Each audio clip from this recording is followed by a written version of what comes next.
Industriaren ikuspegitik energia transiziorako debate sakon bat lurralde mailan erabat beharrezkoa da.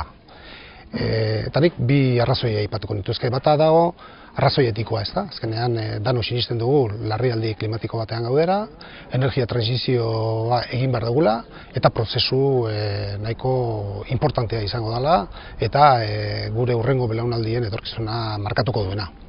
Eta ja, industria ikuspegitik komentatuta, baita ere Europako instituzioetatik ja 2019tik aurrea itun berde bat onartu zen, eta hortikan hainbat politika onartuta daude ja, eta hortikan direktibak iristen ari dira gure enpresetara.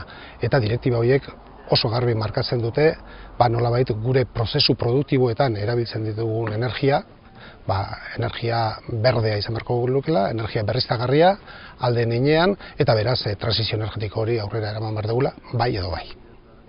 Gure aldetik argitzen Debagoioneko deliberazio prozesu honei gure babesa ematen diogu, oso arrazoi sinple bategatik, ezta? Azkenean gu arazoaren, nolabait ditzeko, arazoaren parte gara, eta uste dugu soluzioaren, irtenbidearen parte izan behar garela ere bai.